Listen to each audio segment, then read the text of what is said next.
नमस्कार, मैं राघविंद पाल एक बार फिर से आप सबका स्वागत करता हूं। आज बारी है विस्टा बुक, जो आपकी विस्टास बुक है, सप्लीमेंट्री क्लास 12th, उसके चैप्टर फर्स्ट के क्वेश्चन आंसर की। देखिए, मैं चैप्टर फर्स्ट ऑलरेडी अपलोड कर चुका हूं। अगर आपने नहीं देख पाया है तो ऊपर आई बटन पर क्लिक करके आप देख भी सकते हो। मैं क्या कर रहा हूँ, उंगली पकड़ के चला रहा हूँ, चैप्टर पढ़ा रहा हूँ, साथ साथ में उसके क्वेश्चन आंसर भी करा रहा हूँ। एक एक चीज मैं कवर करके चल रहा हूँ, है ना। आशा करता हूं कि आप बिल्कुल मेरे साथ चलोगे और बहुत ही वेस्ट करोगे। तो लेसन फर्स्ट का नाम क्या है? The third level. इसमें कितने क्वेश्चन है? केवल 4 क्वेश्चन, वो भी मेरी तरफ से। ऐसे बहुत सारे इंपॉर्टेंट क्वेश्चंस मैंने अपने नोट्स में डाले हैं। अगर आपको चाहिए तो आप डिस्क्रिप्शन बॉक्स में जाइए, क्लिक कीजिए और खरीद लीजिए। पहला question, what does the third level refer to? Third level का मतलब क्या है? तो देखिए, the third level refers to a new level. वैसे आप सबको पता है, अगर चैप्टर आपने ढंग से पढ़ रखा है, तो ग्रांड सेंट्रल जो रेलवे स्टेशन था उस पर केवल 2 लेवल थे। ये जो थर्ड लेवल था वो केवल और केवल चार्ली का इमेजिनेशन था। तो यहाँ पे इसलिए लिखा हुआ है कि the third level refers to a new level at the Grand Central Station. जो ग्रांड सेंट्रल स्टेशन था वो एक नया लेवल वहां पे दिखा रहा है, third level. An escape that Charlie found, वो सिर्फ और सिर्फ चार्ली के लिए बचने का तरीका था। In order to get relief from the troubles and miseries of life, जिससे जो समस्याएं उसकी जिंदगी में आ रही हैं, जो दुख उसकी जिंदगी में आ रहे हैं, उससे वो पार पा सके। The third level did not exist in reality, वास्तव में थर्ड लेवल कुछ नहीं था, वहां पे था ही नहीं। And only Charlie believed it to have been there, और सिर्फ चार्ली बोल रहा था कि थर्ड लेवल कहीं पर है। समझ गए कि नहीं? तो इस तरह से हम लोग ये फर्स्ट क्वेश्चन कंप्लीट कर चुके हैं। अब बारी है सेकंड क्वेश्चन की। तो जरा सेकंड क्वेश्चन स्टार्ट करते हैं।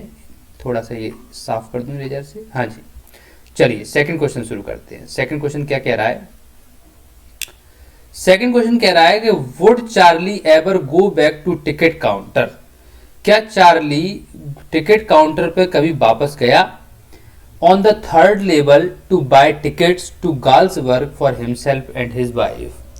गाल्सबर्ग जहां उसको जाना था, एक बार वो अपने इमेजिनेशन में जब वो पहुंच गया था थर्ड लेवल पे, तो वो सोच रहा था कि मैं गाल्सबर्ग घूमने जाऊंगा, एक जगह थी, लेकिन उसके लिए टिकट चाहिए। फिर उसने सोचा मैं तो अपनी पत्नी के साथ दोबारा आऊंगा, तब मैं टिकट खरीदूंगा। लेकिन वो दोबारा कभी पहुंच ही नहीं पाया, तो टिकट कहां से खरीदेगा? तो इसीलिए यहाँ पे आंसर में क्या लिखा है? No, Charlie would never be able to go back to the ticket counter. वो कभी वापस नहीं जा पाया टिकट काउंटर पे। ऑन थर्ड लेवल पे जो टिकट काउंटर बना था, to buy tickets to Galesburg, जिससे कि वो गाल्सबर्ग घूमने चला जाए, for himself and his wife, खुद और उसकी wife. Because the third level did not exist in reality, क्योंकि वास्तव में थर्ड लेवल रियलिटी में था ही नहीं।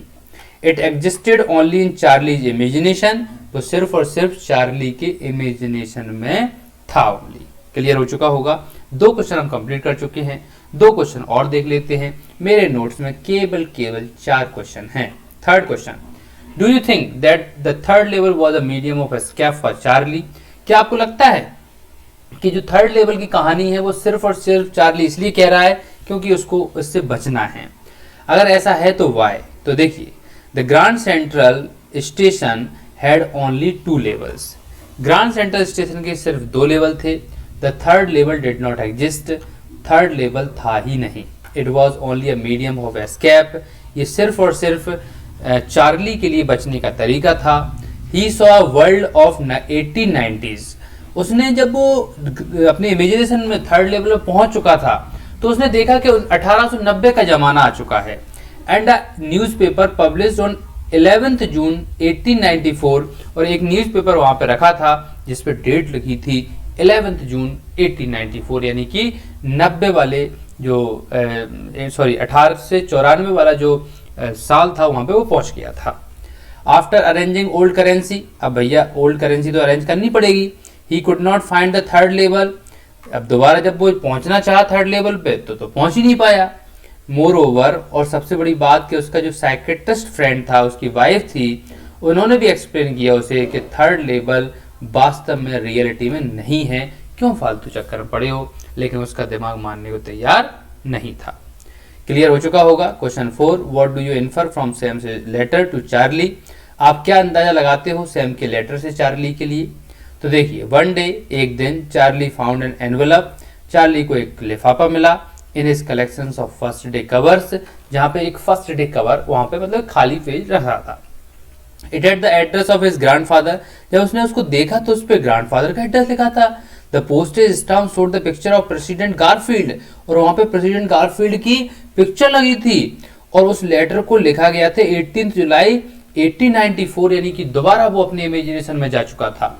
It was address to Charlie, इस पे चार्ली के लिए कुछ लिखा गया था, and came from his friend Sam, और किसने लिखा था, उसके फ्रेंड सैम ने लिखा था, यानी कि सैम भी उसी इमेजिनेशन में उसी लेवल पे पहुंच चुका था। Who had been missing for some time, जो कुछ दिनों से गायब भी था। उसने कहा अरे सैम तो पहुंच गया थर्ड लेवल पे, मेरे को तो मिल नहीं रहा है।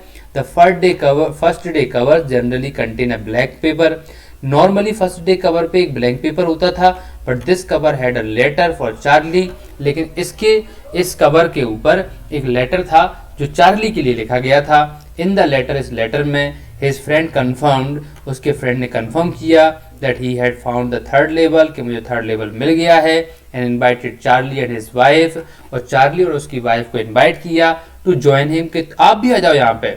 It is clear that the letter was creation of Charlie's imagination. अब देखो, वैसे नॉर्मल जो पेज रहता था स्टाम्प का वो खाली रहता था, लेकिन उसने लेटर लिखा था उस पर, तो हमें क्लियर हो रहा है कि चार्ली ने वो भी क्या किया था, केवल और केवल इमेजिनेशन किया था। क्लियर हो चुका होगा। इसी के साथ मैं इस वीडियो को खत्म करता हूं, क्योंकि 4 ही क्वेश्चन थे। मिलता हूं नेक्स्ट वीडियो में। अगर आप मेरे चैनल को सब्सक्राइब करोगे तो मैं आपकी बहुत मदद करूंगा एमपी बोर्ड में अच्छे नंबर लाने के लिए। Thank you very much, thanks a lot.